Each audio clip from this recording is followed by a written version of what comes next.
देखो, जब भी तुम पानी पीते हो तो उस पानी को तुम्हें कभी फ्रिज में नहीं रखना चाहिए। ये जो रेफ्रिजरेशन बात आई है फ्रिज में ठंडा करके पानी को पीने की, ये भी हाल ही में शुरू हुई है। अगर आप ज्यादातर ध्यान देखें तो आप पाएंगे कि पहले जो लोग होते थे या नॉर्मली अभी गाँव में चले जाएं, वहां भी जो बड़े होते हैं, बड़े बुजुर्ग होते हैं, वो मना करते हैं फ्रिज का पानी पीने के लिए बहुत ज्यादा। उसका एक रीजन होता है। देखिए क्या होता है कि फ्रिज जो है ये काफी बाद में आया। राइट, अगर आप देखें तो 2000 समथिंग में फ्रिज का जो था इन्वेंशन हुआ था और फ्रिज आना शुरू हो गया था। वहां से रेफ्रिजरेशन शुरू हुआ है। जो ठंडा पानी होता है ये हमारी बॉडी के हिसाब से तो बिल्कुल सही होता ही नहीं है। आप एक बात सोचिए, आप कुदरत में चले जाइए, मान के चलिए ऊपर आसमान में बहुत अच्छी धूप निकल रही है, तो उसके बाद जो आपको पानी मिलेगा या तो वो नेचुरल ठंडा होगा, और ठंडा होगा तो वो ज्यादा ठंडा नहीं होगा। लेकिन जब आप कोई अननेचुरल चीज करते हो तो वो आपकी बॉडी का जो टेम्परेचर है उसे बिगाड़ देती है, जिससे आपकी इम्यूनिटी कमजोर होती है, बीमार होने के चांसेस बढ़ जाते हैं।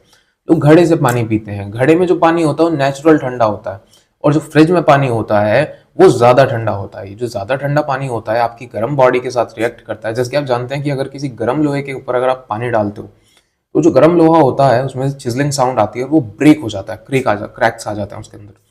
सेम हमारी बॉडी भी एक मशीन की तरह होती है जो टेम्परेचर रेगुलेट करती है।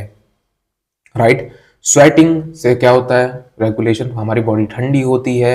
अगर ब्लड प्रेशर बढ़ जाता है तो उससे बॉडी गर्म होती है, और इन दो चीज़ों से हमारी बॉडी जो होती है टेम्परेचर मेंटेन करती है, जो कि एक न्यूट्रल टेम्परेचर होता है, जो कि हमारी बॉडी के लिए बहुत ज़रूरी होता है। लेकिन जब हम ठंडा पानी पीते हैं तो ये टेम्परेचर बिगड़ जाता है, और ये टेम्परेचर बिगड़ने से इम्यूनिटी कमज़ोर होती है और आपको बीमारी लगने के चांसेस बढ़ जाते हैं। और बार बार कुछ लोग तो ऐसे होते हैं जो चिल्ड वाटर ही पीना पसंद करते हैं कि भाई पानी भी एकदम से चिल्ड चाहिए, और वो नहीं समझते कि हमारी बॉडी, भाई साहब, एक कार है, ठीक है, एक कार के अंदर कूलेंट लगाए जाते हैं। वैसे तो मैक्सिमम 3 तरह के कूलेंट होते हैं। एक होता है हीट पंप, एक होता है जो वाटर का इस्तेमाल करता है, और तीसरा होता है जो एयर के मदद से हम चलाते हैं। जैसे कि लैपटॉप के अंदर फैंस होते हैं तो वो वेंटिलेशन टाइप हो गया। अगर आप देखें तो एक दूसरा होता है, एक होता है हीट पंप, एक होता है हीट रेजोनेटर भी होता है, जिसमें क्या होता है कि एक तरफ की हीट, एक तरफ से ठंडा, एक तरफ से गर्म, जो इलेक्ट्रॉन की मदद से, जैसे कि जो नोट्स होते हैं उनकी मदद से साइड में इसमें जो होता है हीट को थ्रो करता है, वो भी होता है। हीट पंप का काम होता है कि जो जिसके अंदर कोई एक मीडियम होता है और वो एक तरफ से हीट लेके दूसरी तरफ फेंकता है। ये जो वेंटिलेशन होते हैं किस लिए होते हैं? मशीन को ठंडा करने के लिए होते हैं, ताकि मशीन ठंडी रहे और खराब ना हो। अगर मशीन ओवर हीट हो जाएगी, खराब हो जाएगी। अगर मशीन ओवर ठंडी हो जाएगी तो भी खराब हो जाएगी। इसलिए हमें ठंडा पानी नहीं पीना चाहिए।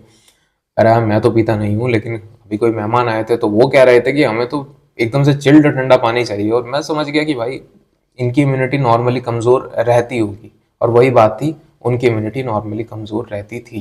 That's how it work, right.